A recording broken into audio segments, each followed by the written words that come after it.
Sarah Martinez had always been different from other girls in her small Texas town. While her classmates painted their nails and talked about boys, she spent her afternoons at the local shooting range with her grandfather, learning to handle firearms with precision that amazed even seasoned hunters. Her steady hands and sharp eyes made her a natural marksman, but in 1991, being a female sharpshooter was still considered unusual, especially in the military.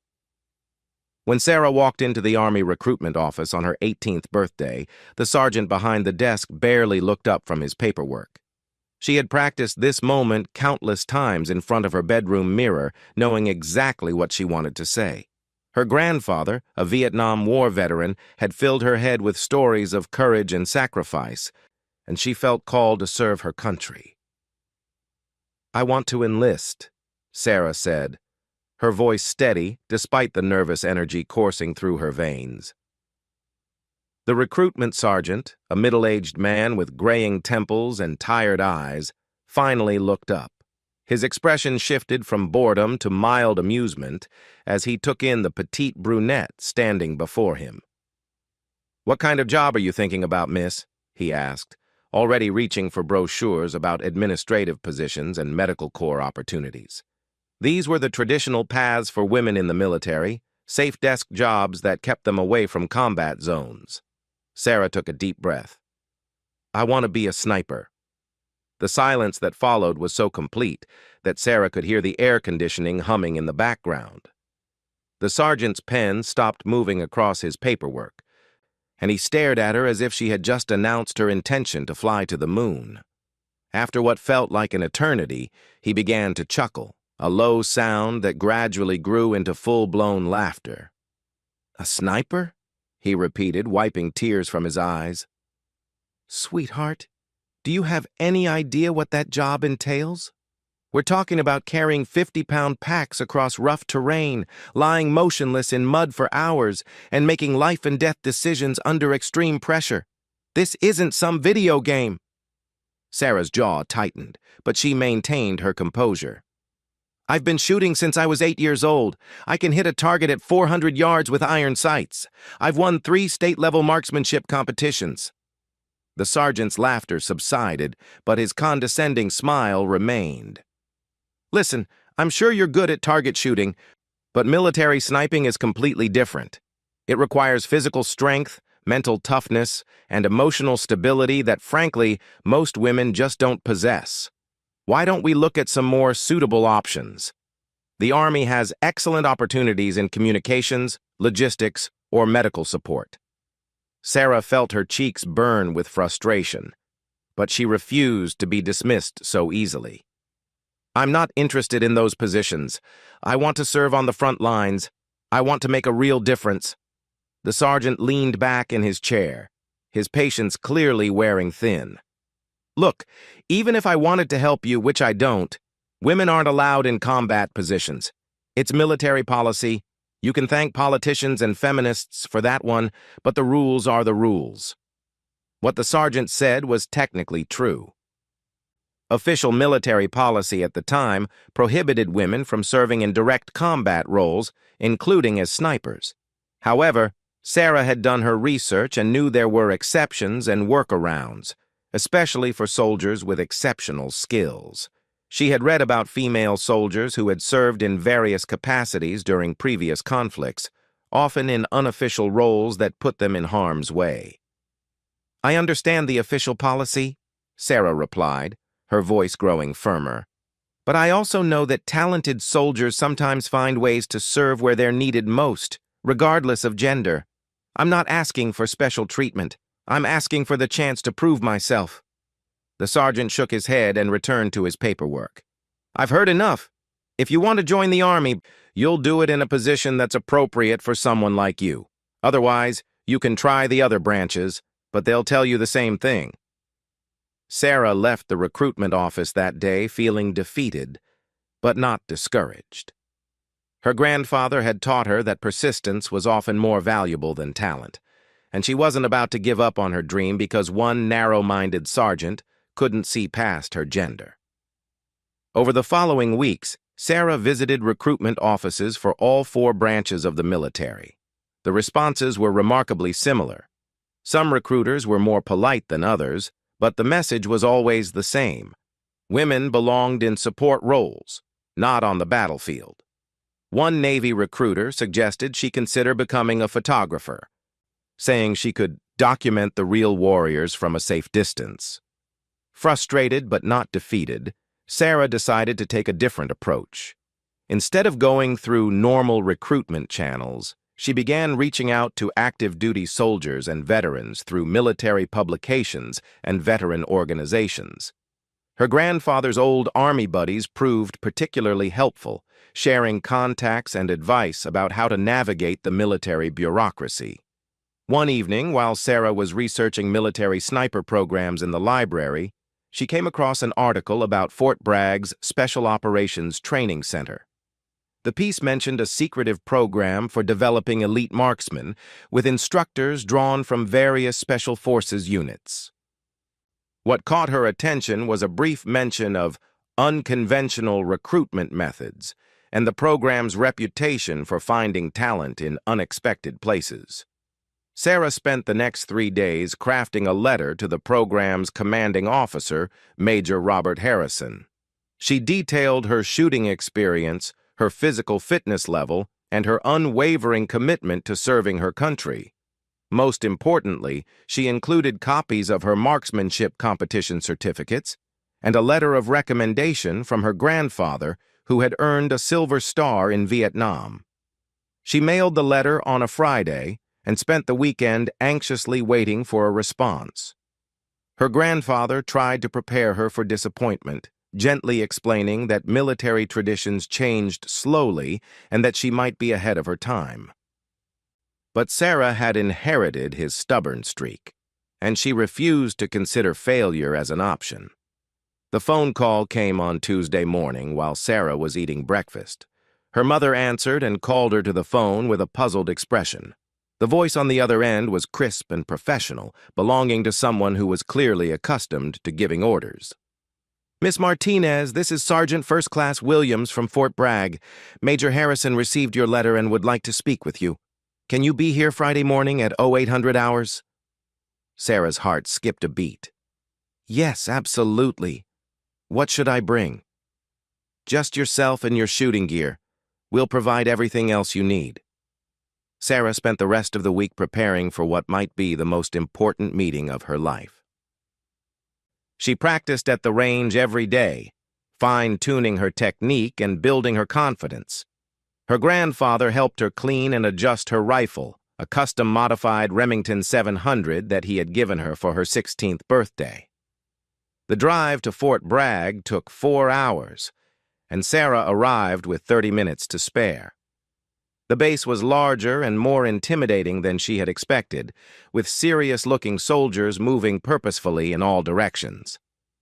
She checked in at the visitor center and was escorted to a small office building near the training areas.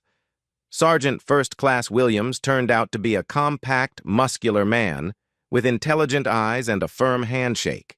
He looked Sarah up and down appraisingly, but didn't seem surprised by her appearance. "Major Harrison is running a few minutes late," he explained. "Why don't you tell me a bit about yourself while we wait?" Sarah found herself relaxing as she talked about her background and motivations. Williams asked thoughtful questions about her training routine, her mental preparation techniques, and her understanding of what military service would require. He seemed genuinely interested in her answers, rather than looking for reasons to dismiss her. When Major Harrison finally arrived, Sarah was struck by his presence. He was tall and lean, with gray hair and intense blue eyes that seemed to take in everything at once. There was something about him that commanded respect without saying a word. "Miss Martinez," he said, extending his hand, "I've read your letter and your grandfather's recommendation. He speaks very highly of your abilities." "Thank you, sir. I'm honored that you agreed to meet with me." Major Harrison sat down behind his desk and studied Sarah for a long moment. "I'll be direct with you. What you're asking for is extremely difficult, if not impossible. The military has rules and traditions that don't change overnight. However, I've been in this business for 25 years, and I've learned to recognize exceptional talent when I see it. Sarah felt a flicker of hope. What would I need to do to prove myself? That's the right question, Harrison replied with the ghost of a smile. Most people in your situation ask what's stopping them instead of what they need to do to overcome the obstacles. Sergeant Williams is going to take you to the range. If you can demonstrate the kind of skill your grandfather claims you have, we'll discuss the next steps. The range was unlike anything Sarah had ever seen. Instead of the simple target stand she was used to, there were multiple shooting positions at various elevations, with targets at distances ranging from 200 to 1,000 yards. Several soldiers were already practicing, their rifles equipped with high-powered scopes and other equipment Sarah didn't recognize. Williams handed her a standard military rifle, an M24 sniper weapon system. It was heavier than her custom Remington, but felt familiar in her hands. "We'll start with some basic shots at 300 yards, he said. "Take your time and show me what you can do." Sarah settled into a prone position and adjusted the rifle's scope. She took several deep breaths, allowing her heart rate to slow and her mind to focus. The target seemed miles away, but she could see it clearly through the scope. She squeezed the trigger gently, feeling the rifle recoil against her shoulder. "Dead center," Williams called out, lowering his binoculars. "Not bad for a first shot with an unfamiliar weapon." Sarah's next 4 shots were equally accurate, grouping within a 2-inch circle at the target's center. Williams had her move to different positions and distances, each test more challenging than the last. By the time they finished, a small crowd of soldiers had gathered to watch, their initial skepticism gradually giving way to grudging respect. "I've seen enough," Williams said finally. "Let's go back and talk to the major." As they walked back to the office building, Sarah noticed the other soldiers looking at her with new interest. Word traveled fast on a military base, and her performance at the range had apparently made an impression. She tried to stay focused on the meeting ahead, knowing that the real challenge was just beginning.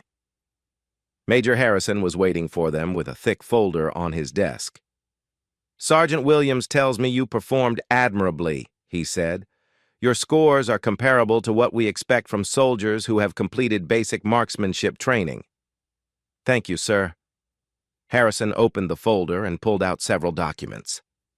"Here's the situation. Officially, I cannot offer you a position as a sniper. Military policy is clear on that point. However, there are ways to work within the system for soldiers with exceptional abilities." Sarah leaned forward, her attention completely focused on Harrison's words. "There's a specialized training program that operates somewhat outside normal channels. Soldiers in this program receive advanced instruction in marksmanship, reconnaissance, and other special operations skills.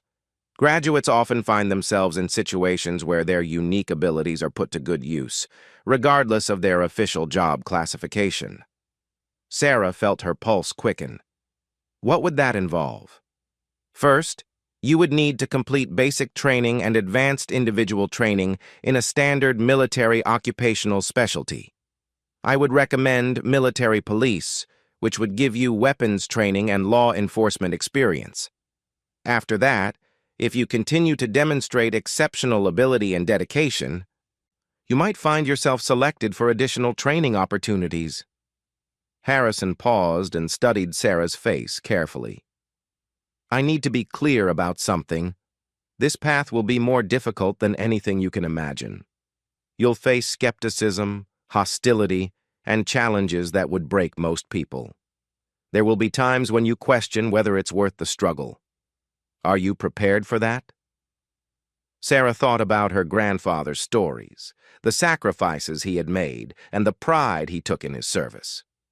She thought about all the recruiters who had dismissed her without giving her a chance, and the satisfaction she had felt when her shots found their targets on the range. "Yes, sir, I'm ready." Harrison nodded slowly. "Very well. Sergeant Williams will help you complete the necessary paperwork. Your ship date for basic training will be in 6 weeks. Use that time to prepare yourself physically and mentally. Once you're in the system, everything depends on your performance. As Sarah walked out of the office building that afternoon, she felt as though her life had just taken a dramatic turn. She was still facing an uphill battle, but for the first time since deciding to join the military, she felt like someone was willing to give her a fair chance to prove herself. The drive home seemed shorter than the trip to Fort Bragg, her mind racing with everything she needed to do in the coming weeks. She had 6 weeks to get into the best physical shape of her life and prepare for the challenges ahead. Her grandfather would be proud, she thought, but he would also warn her that the real test was just beginning. That evening, Sarah called her grandfather to tell him about the meeting. His voice cracked with emotion when she described Major Harrison's offer, and she could hear the pride in his words when he told her how much her grandmother would have loved to see this day. "Remember," he said before they hung up, "the military will test more than just your shooting ability. They'll test your character, your determination, and your willingness to sacrifice for something bigger than yourself. If you can pass those tests, the rest will take care of itself." Sarah spent the next 6 weeks in intense preparation. She ran 5 miles every morning, spent hours at the gym building strength and endurance, and continued practicing at the range. She read every military manual she could find and studied the experiences of other soldiers who had overcome seemingly impossible obstacles to achieve their goals. The night before leaving for basic training, Sarah packed her few belongings and wrote a letter to herself, describing her dreams and goals. She sealed it in an envelope and gave it to her grandfather, asking him to give it back to her when she completed her training. "You'll need to remember why you started this journey," he said, placing the letter in his desk drawer. "When things get difficult, and they will, remember that young woman who walked into that recruitment office because she believed she had something valuable to offer her country." As Sarah boarded the bus for Fort Leonard Wood the next morning, she carried with her the hopes and dreams of that 18-year-old girl, along with the knowledge that she had already overcome the first major obstacle in her path. The road ahead would be long and difficult, but she was no longer walking it alone. Basic training at Fort Leonard Wood hit Sarah like a freight train. The first week broke down everything she thought she knew about herself and began building something entirely new. Drill Sergeant Peterson, an imposing man with a voice that could shatter glass, seemed to take particular pleasure in making the female recruits' lives difficult. "Martinez!" he bellowed during the 3rd day of training. "What makes you think you can keep up with these men? You look like a strong wind could blow you away." Sarah stood at attention, staring straight ahead as Peterson circled her like a predator. She had expected this treatment, but experiencing it was different from imagining it. The other recruits watched nervously, grateful that someone else was receiving the drill sergeant's attention. "This soldier believes she has what it takes to be a warrior, drill sergeant," Sarah responded, her voice carrying across the parade ground. Peterson stopped in front of her, his face inches from hers. "A warrior? I see a little girl playing dress-up. You think because you can shoot at paper targets, you're ready for combat? Paper doesn't shoot back, Martinez." The physical training was brutal. Sarah had thought she was in excellent shape, but military fitness was different from civilian athletics. The long runs with full packs, the endless push-ups, and the obstacle courses pushed her body to its limits. Several recruits dropped out during the first month, unable to handle the intensity. What surprised Sarah most was the attitude of her fellow recruits. She had expected some resistance from the male soldiers, but many of them were supportive, especially after they saw her outperform half the company on the rifle range. It was some of the female recruits who proved most hostile, viewing her ambitions as unrealistic and potentially dangerous to their own acceptance in the military. "You're making us all look bad," complained Rebecca Torres, a recruit from California who was training to be a supply specialist. "The drill sergeants are harder on all of us because of your crazy sniper dreams. Why can't you just be normal?" Sarah tried to explain that she wasn't seeking attention or trying to make anyone else's life harder, but Torres and several other female recruits remained resentful. The isolation was harder to bear than the physical challenges, leaving Sarah feeling caught between two worlds and fully accepted by neither. The turning point came during the 4th week of training. The company was participating in a field training exercise, practicing basic infantry tactics in simulated combat conditions. Sarah's platoon was tasked with eliminating an enemy position that had been harassing supply convoys, but their initial assault failed miserably. Platoon Sergeant Rodriguez, a veteran of the Gulf War, called the soldiers together for debriefing. His frustration was obvious as he pointed out the tactical errors that had led to their defeat. "You people are thinking like individuals instead of a team," he said. "In real combat, that kind of thinking gets people killed." During the second attempt, Sarah noticed something that had been overlooked in the first assault. The simulated enemy position had a weakness on its left flank, but it was protected by a sniper who had been picking off anyone who tried to approach from that direction. The platoon's previous attempts had focused on frontal assault, playing directly into the enemy's strengths.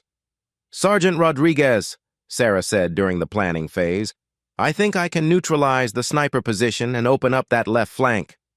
Rodriguez looked at her skeptically. "Martinez, you're not trained as a designated marksman. That's not your job." "I understand that, Sergeant, but I have the skills to make the shot.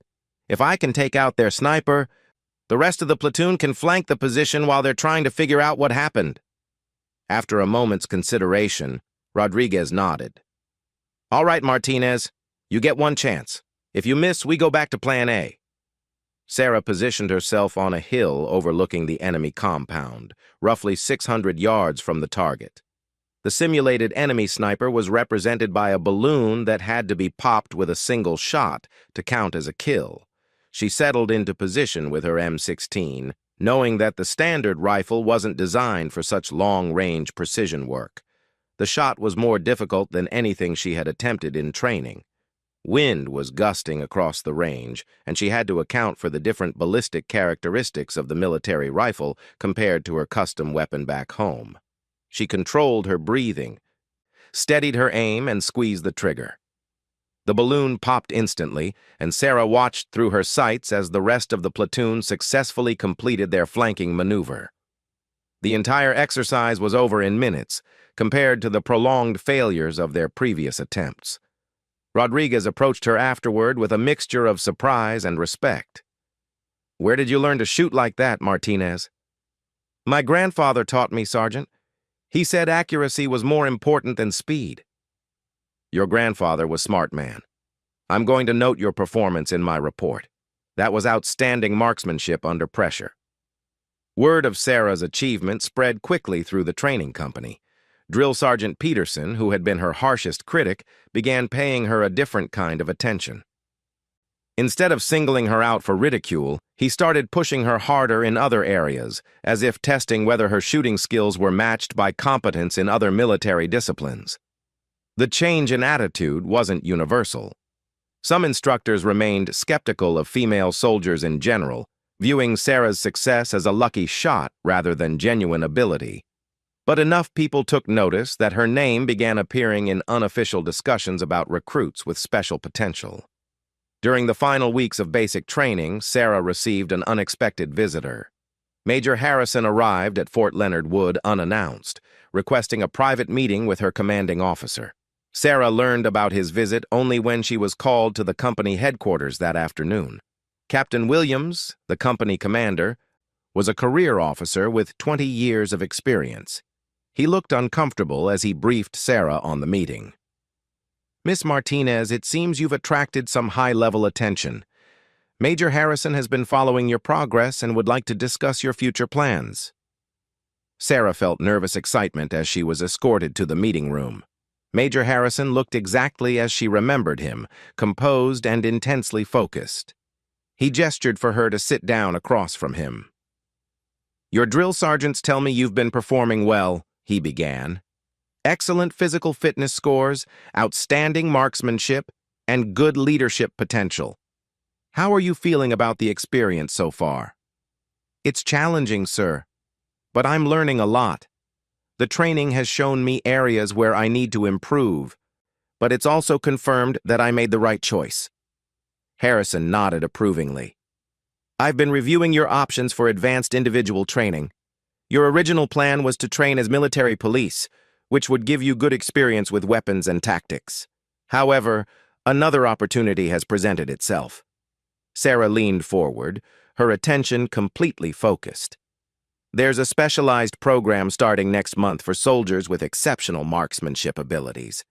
It's officially part of the military intelligence training pipeline, which would give you a legitimate job classification while providing access to advanced weapons training.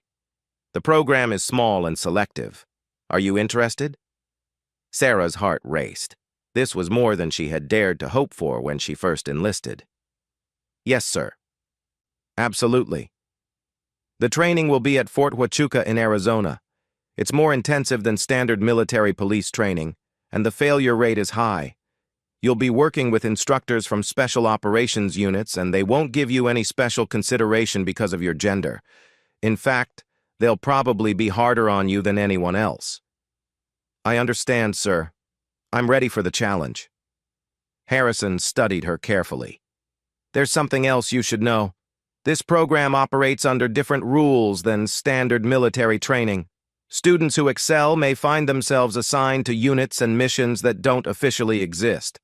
Are you comfortable with that level of ambiguity? Sarah thought about her grandfather's stories of classified missions and operations that he could never discuss in detail. The military had always been about serving something larger than herself, and she was prepared to go wherever her skills were needed. Yes, sir. I trust the Army to use my abilities where they'll do the most good. Harrison's expression softened slightly. Your grandfather would be proud of the soldier you're becoming. I'll submit the paperwork for your transfer to Fort Huachuca. Congratulations, Private Martinez. The remaining weeks of basic training passed quickly. Sarah graduated near the top of her class, earning recognition for her marksmanship and physical fitness scores. But more importantly, she had proven to herself and others that she belonged in the military. The journey to Fort Huachuca took her through landscapes unlike anything she had seen before. The Arizona desert was stark and beautiful, with mountains rising from scrubland under impossibly blue skies. The base itself was smaller than Fort Leonard Wood, but had an atmosphere of serious purpose that was immediately apparent. Sarah's new training company consisted of only 24 soldiers, all of whom had been selected for exceptional skills in various areas. About half were recent graduates of basic training like herself, while the others were experienced soldiers seeking to develop specialized capabilities. There were 3 women in the group, making Sarah feel less isolated than she had during basic training. The commanding officer was Captain Janet Morrison, a compact woman with short blonde hair and intense green eyes. Morrison had served with the 82nd Airborne Division and had earned a Bronze Star for her actions during Operation Desert Storm. Her reputation for demanding excellence was legendary, and Sarah could see why she had been chosen to lead this unconventional program. This is not standard military training, Morrison explained during their first briefing. You're here because you've demonstrated abilities that the Army wants to develop further. Some of you will become intelligence analysts, others will join special operations units, and a few might find yourselves in roles that don't have official names. The training was unlike anything Sarah had experienced.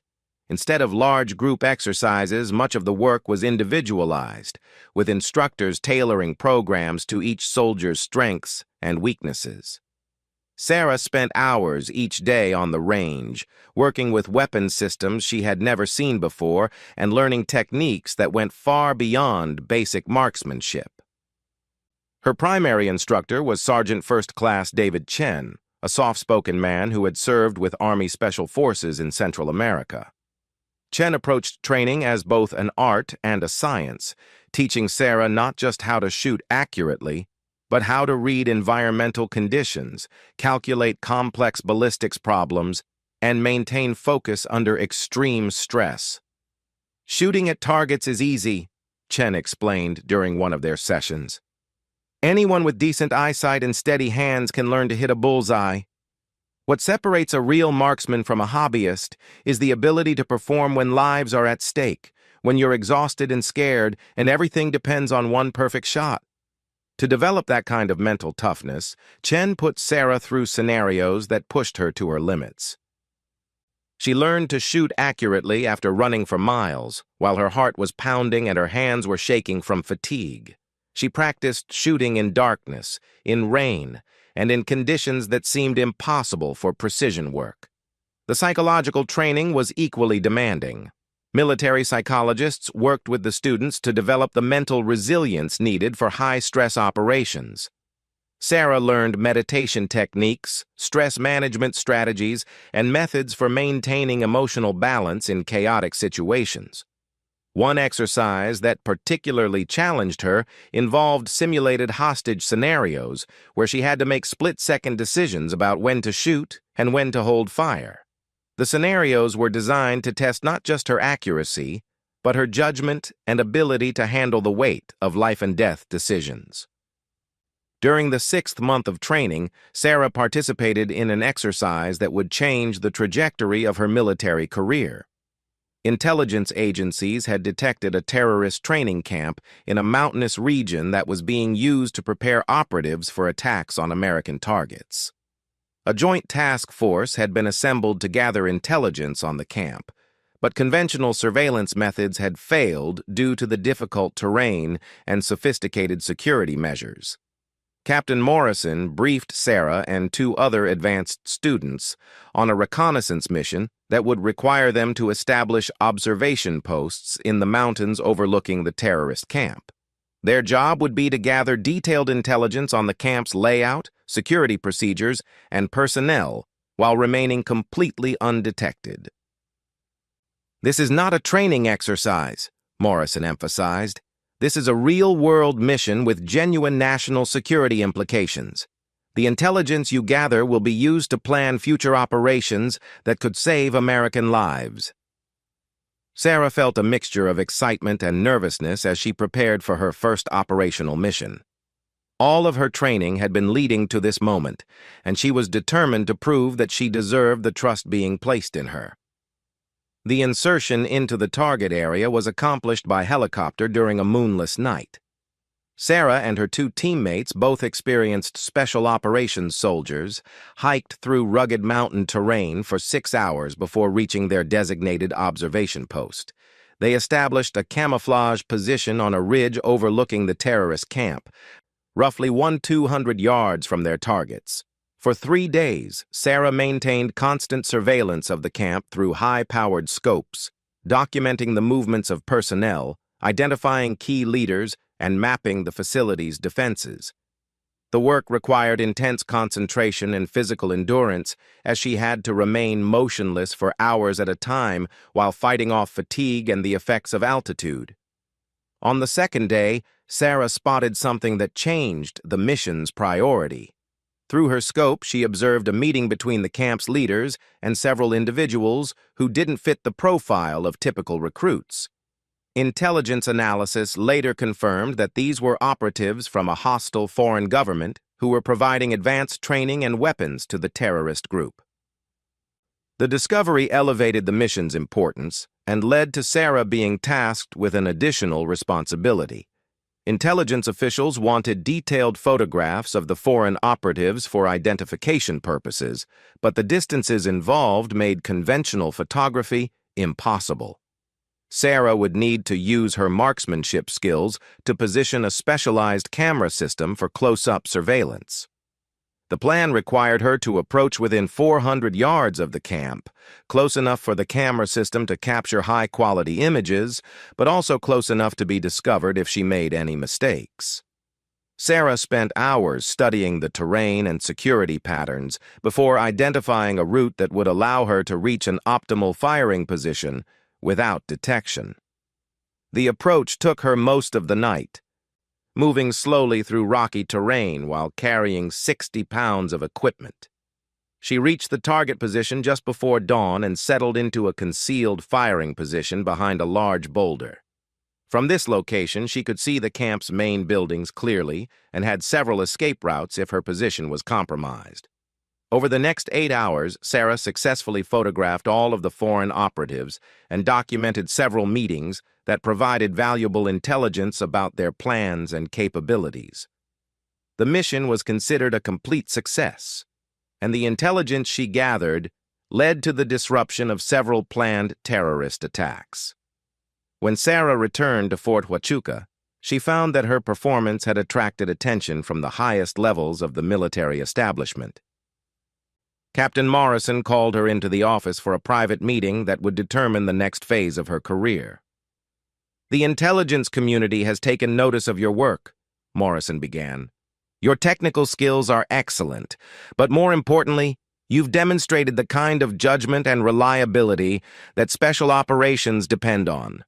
There are people who want to offer you opportunities that most soldiers never see." Sarah felt a surge of pride mixed with apprehension.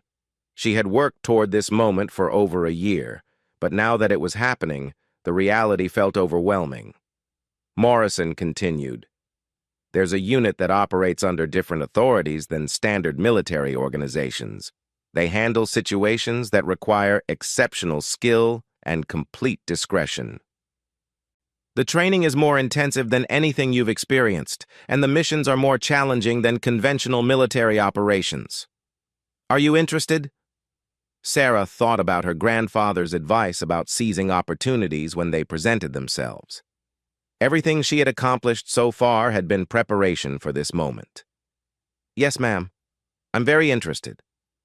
Morrison smiled for the first time since Sarah had known her. "Good. Pack your gear. You ship out tomorrow for a location that doesn't officially exist on any map. From this point forward, your military career follows a different path."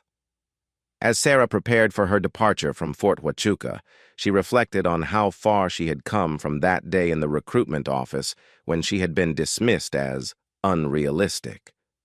The challenges ahead would be greater than anything she had faced, but she felt ready to meet them. Her grandfather had always told her that the measure of a person was how they responded when life demanded their very best, and Sarah was eager to find out what she was truly capable of achieving. The helicopter touched down in a remote area of Nevada, where the landscape looked like the surface of another planet. Sarah stepped off the aircraft into blistering heat, her gear bag slung over her shoulder, and looked around at what would become her home for the next phase of training. The facility appeared to be nothing more than a collection of prefabricated buildings scattered across the desert, but she could sense the intensity that permeated the place. A sergeant approached her, his uniform bearing no identifying patches or unit insignia. "Martinez, I'm Sergeant Kim. Welcome to the ranch. Hope you're ready to work because we don't believe in taking it easy around here." The ranch, as the facility was known to its inhabitants, housed one of the military's most secretive training programs. Students came from all branches of the armed forces, and many had already completed advanced training with elite units. Sarah quickly realized she was among some of the most skilled soldiers in the American military. Her first week was devoted to assessment, with instructors evaluating every aspect of her abilities and mindset. She underwent psychological evaluations that probed her motivations, stress responses, and ethical boundaries. Physical testing pushed her beyond anything she had experienced, combining endurance challenges with complex problem-solving tasks. The marksmanship evaluation was conducted by Master Sergeant Rodriguez, a legend in special operations circles who had served with multiple classified units over a 20-year career. Rodriguez was known for his ability to identify the subtle differences between good shooters and truly exceptional ones. "I've reviewed your file, Martinez," Rodriguez said as they walked to the range. "Impressive scores from Fort Huachuca, but this is different. We're going to see what you can really do when everything is on the line." The shooting challenges were unlike anything Sarah had encountered. Instead of static targets, she faced scenarios that required her to engage multiple moving targets while navigating obstacles and dealing with various distractions. One exercise required her to hit precise targets while suspended upside down from a rope, simulating shooting from an aircraft or building. The most difficult challenge involved shooting in a room filled with smoke and strobe lights, with targets that appeared and disappeared at random intervals. She had to distinguish between targets representing hostiles and those representing innocent civilians, making split-second decisions while her senses were overwhelmed by the chaotic environment. Sarah's performance impressed even the veteran instructors, but she noticed that some of her fellow students seemed resentful of the attention she received. The program included several soldiers from elite units who had expected to be the standout performers, and they didn't appreciate being outperformed by someone they viewed as inexperienced. The tension came to a head during the 4th month of training. Sarah's unit was participating in a complex exercise that simulated a hostage rescue operation in an urban environment. The scenario required precise coordination between multiple teams, with snipers providing overwatch while assault teams cleared buildings. During the planning phase, Sarah identified several tactical problems with the proposed approach. The designated sniper positions offered limited fields of fire, and the assault routes exposed the teams to unnecessary risk. She suggested alternative positions that would provide better coverage and allow for more flexible response to changing conditions. Staff Sergeant Mike Thompson, a former Navy SEAL with an impressive combat record, dismissed her suggestions immediately. "Listen, Martinez, I've been doing this since before you knew what a rifle was. These positions have been tested in real operations and they work." Sarah tried to explain her reasoning, pointing out specific vulnerabilities in the plan, but Thompson and several other students refused to listen. To them, she was still an outsider trying to prove herself at their expense. "You think because you can hit targets on a range you understand real combat?" Thompson continued, his voice loud enough for the entire group to hear. "This isn't a marksmanship competition. This is about life and death and following the lead of people who know what they're doing." The exercise proceeded according to the original plan, and the results were disastrous. The assault teams were pinned down by simulated enemy fire from positions that Sarah had identified as threats. 2 teams suffered heavy simulated casualties, and the mission was declared a failure after 6 hours of frustration. During the after-action review, the instructors methodically identified the same tactical errors that Sarah had pointed out during planning. The designated sniper positions had indeed been inadequate, and the assault routes had been predictable and dangerous. The lesson was clear to everyone. Personal pride and unwillingness to consider new ideas had led to mission failure. Master Sergeant Rodriguez pulled Sarah aside after the review. "Your tactical analysis was correct," he said quietly. "The question is, what are you going to do with that knowledge?" Sarah thought carefully before answering. "I'm going to continue doing my job to the best of my ability, regardless of whether anyone wants to listen." Rodriguez nodded approvingly. "Good answer. The best soldiers focus on mission success, not personal recognition." The incident marked a turning point in Sarah's relationships with her fellow students. Some began to respect her tactical insights and sought her input on planning future exercises. Others remained hostile, viewing her success as a threat to their own status in the program. The final exercise of the advanced training program would test everything the students had learned over the past year.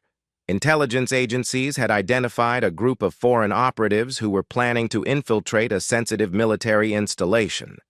Rather than using standard security measures, the military decided to use the exercise as a real-world test of the ranch's training methods. The scenario was complex and realistic. The foreign operatives were played by experienced intelligence officers who had extensive training in infiltration techniques. They would attempt to penetrate the installation's defenses and gather classified information, while the students worked to detect and neutralize the threat. Sarah was assigned to a sniper team tasked with providing overwatch for the installation's perimeter. Her partner was Specialist Jake Morrison, a former Army Ranger who had initially been skeptical of her abilities, but had come to respect her tactical knowledge. "This is as close to real combat as we're going to get without actual bullets flying," Morrison told her as they established their position. "These intelligence guys are good, and they're going to try every trick they know." The exercise began at sunset, with the infiltration team attempting to penetrate the installation under cover of darkness.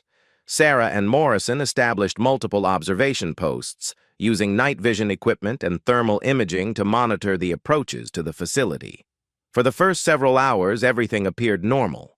Security patrols moved according to their assigned routes, and electronic sensors showed no signs of intrusion. But Sarah noticed subtle changes in the patterns of wildlife movement that suggested human presence in areas that should have been empty. "Something's not right," she whispered to Morrison through their communication system. "The animal movements in Sector 7 are all wrong. There's definitely someone out there." Morrison checked his own equipment but couldn't detect anything unusual. "I'm not seeing anything on thermal or night vision. You sure you're not seeing things?" Sarah studied the area more carefully through her scope. She couldn't see the intruders directly, but the indirect signs of their presence were clear to someone who had spent countless hours observing natural environments. Birds were avoiding certain areas, and the normal sounds of nocturnal animals had changed in ways that indicated human disturbance. "I'm requesting permission to take a closer look," Sarah said into her radio.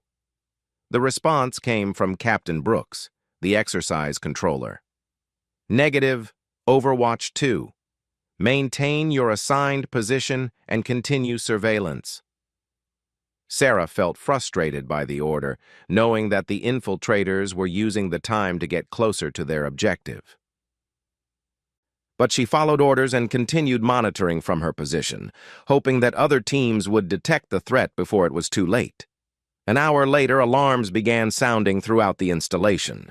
The infiltration team had successfully penetrated the inner perimeter and was attempting to access a classified computer system. The exercise was effectively over, with the defenders having failed to detect the threat until it was too late to respond effectively. During the debriefing, it became clear that Sarah's early warning about activity in Sector 7 had been accurate. The infiltration team had used that area as a staging point for their final approach, and earlier detection might have prevented their success. Captain Brooks addressed the assembled students with obvious frustration. "This exercise demonstrates the cost of failing to trust your instincts and the value of thorough observation. Specialist Martinez identified suspicious activity early in the exercise, but we failed to act on that intelligence effectively." The criticism stung, particularly for the students who had performed poorly, but it also highlighted Sarah's developing reputation as someone whose tactical insights were consistently accurate. Following the completion of advanced training, Sarah expected to receive her next assignment and begin her operational career. Instead, she was called to a meeting with Colonel James Harrison, Major Harrison's superior officer, who had flown in specifically to discuss her future. "You've impressed a lot of people during your time here," Colonel Harrison began. "Your technical skills are outstanding, but more importantly, you've demonstrated the kind of tactical intuition that can't be taught. We have an opportunity that might interest you." Sarah listened as Harrison described a new program that was being developed to address emerging threats that didn't fit traditional military responses. The unit would be small, highly trained, and capable of operating independently in situations where conventional forces would be inappropriate or ineffective. "The work would be dangerous and largely unrecognized," Harrison explained. "There would be no medals or public acknowledgement for what you accomplish, but you would be making a real difference in protecting American interests around the world." Sarah had come too far to hesitate now. "I'm interested, sir. What would be my role?" "Initially, you would serve as a sniper and reconnaissance specialist. However, we're looking for people who can grow into leadership positions as the unit develops. Your combination of technical skills and tactical thinking makes you an ideal candidate. The new unit was based at a facility in Colorado that was even more secretive than the ranch.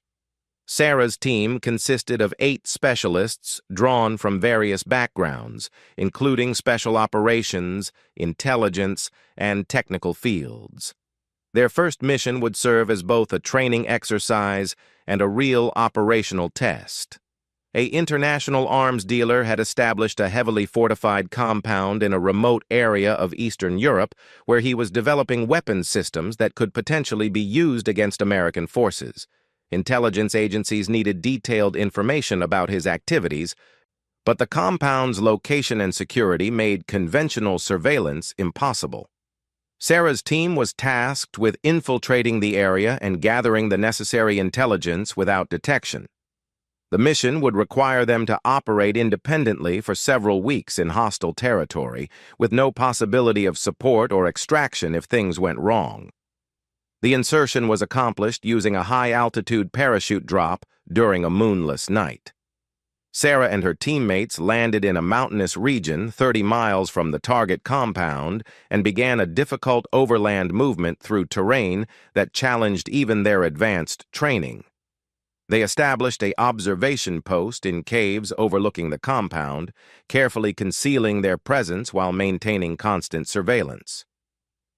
Sarah's job was to photograph key personnel and document the movement of materials and equipment that might indicate the type of weapons being developed. For 2 weeks, the mission proceeded according to plan. Sarah gathered extensive intelligence about the compound's activities and identified several foreign military advisors who were providing technical expertise to the arms dealer. The photographs she captured would later lead to the identification of a sophisticated weapons development program that posed a significant threat to American forces worldwide. On the 14th day of the mission, everything changed. A patrol from the compound discovered evidence of the team's presence and began an intensive search of the surrounding area. Sarah and her teammates found themselves trapped in their observation post, surrounded by hostile forces who were systematically checking every possible hiding place. The team leader, Master Sergeant Collins, made the decision to attempt a breakout rather than wait to be discovered. The plan was risky, but offered their only chance of escape. Sarah would provide cover fire while the rest of the team moved to an extraction point several miles away. As the team prepared to move, Sarah realized that her standard rifle was inadequate for the challenge ahead.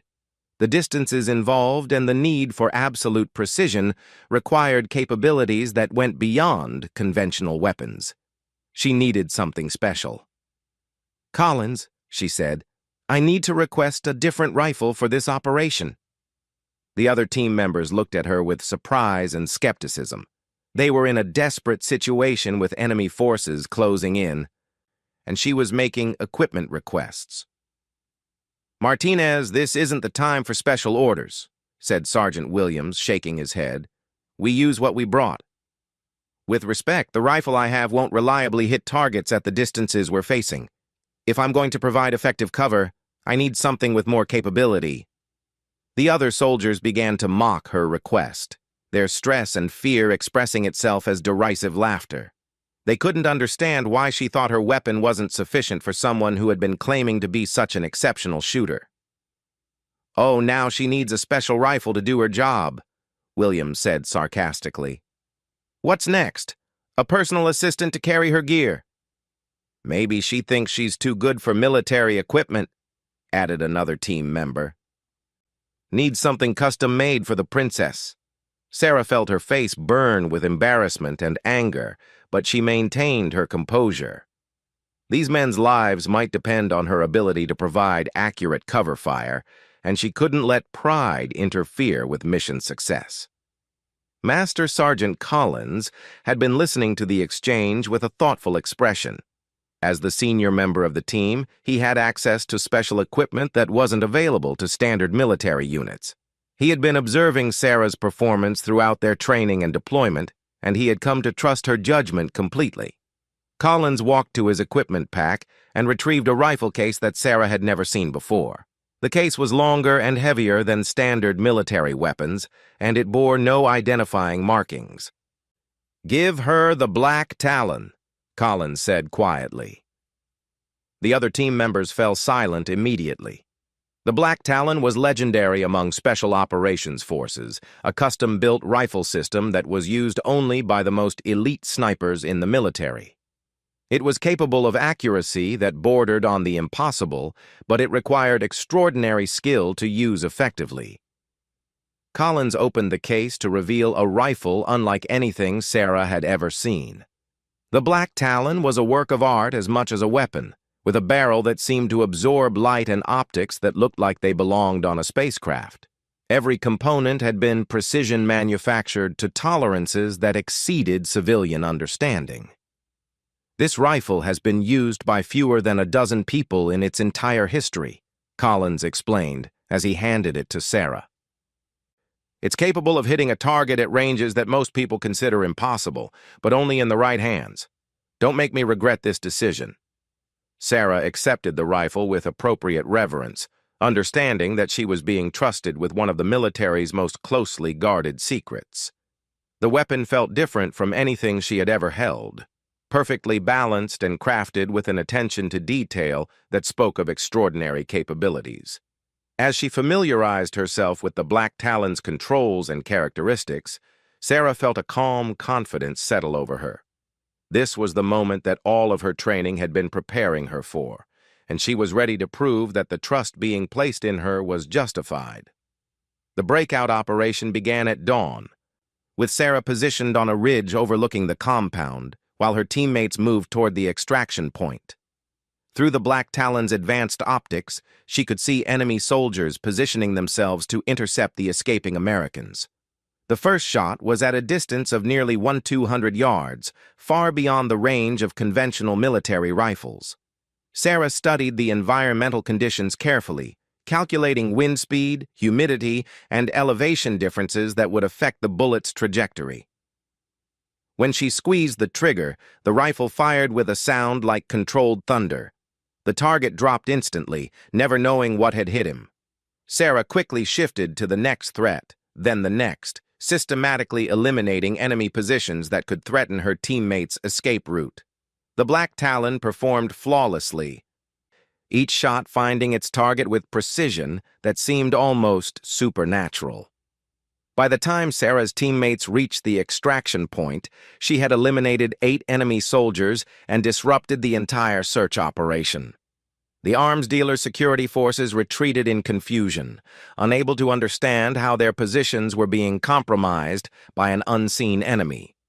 The helicopter extraction was completed without incident, and Sarah's team returned to their base with intelligence that would prevent significant threats to American forces. But more importantly for Sarah personally, she had proven that her abilities were worthy of the trust that had been placed in her. During the mission debriefing, Master Sergeant Collins made it clear that Sarah's performance had exceeded all expectations. "The Black Talon has been used by some of the best snipers in military history," he said. "Martinez used it like she was born to hold that rifle." Colonel Harrison reviewed the mission reports personally and made a decision that would change Sarah's military career permanently. She was designated as one of the primary users of the Black Talon system and assigned to missions that required the absolute highest level of marksmanship skill. Over the following months, Sarah participated in operations that took her to remote locations around the world. She provided overwatch for diplomatic meetings, eliminated high-value targets who threatened American interests, and gathered intelligence in situations where conventional methods had failed. Her grandfather passed away during this period, but not before learning about her achievements. Although he could never know the specific details of her work, he understood that she had found her place in the military and was making the kind of contribution that he had always believed she was capable of achieving. The letter that Sarah had written to herself before leaving for basic training was returned to her after her grandfather's funeral. Reading her own words from years earlier, she was struck by how naive her younger self had been about the challenges she would face. But the determination and sense of purpose that had driven her to enlist remained unchanged. Sarah Martinez never became a household name or received public recognition for her achievements. The nature of her work required anonymity and secrecy that precluded normal military honors. But she had achieved something more valuable than fame, the knowledge that she had found her calling and was making a real difference in protecting her country. The Black Talon remained her constant companion throughout her military career, a symbol of the trust and responsibility that had been placed in her hands. Each time she held the rifle, she remembered the moment when Colonel Harrison had quietly overruled her critics and given her the chance to prove herself. Years later, when Sarah trained new snipers for special operations units, she always emphasized the importance of trusting skilled soldiers regardless of their background or appearance. She had learned firsthand that exceptional ability could come from unexpected sources, and that the military's greatest strength lay in recognizing and developing talent wherever it was found. The young woman who had been laughed out of a recruitment office had become one of the most skilled and trusted operators in the American military. Her journey proved that determination, skill, and the support of visionary leaders could overcome any obstacle, no matter how insurmountable it might initially appear.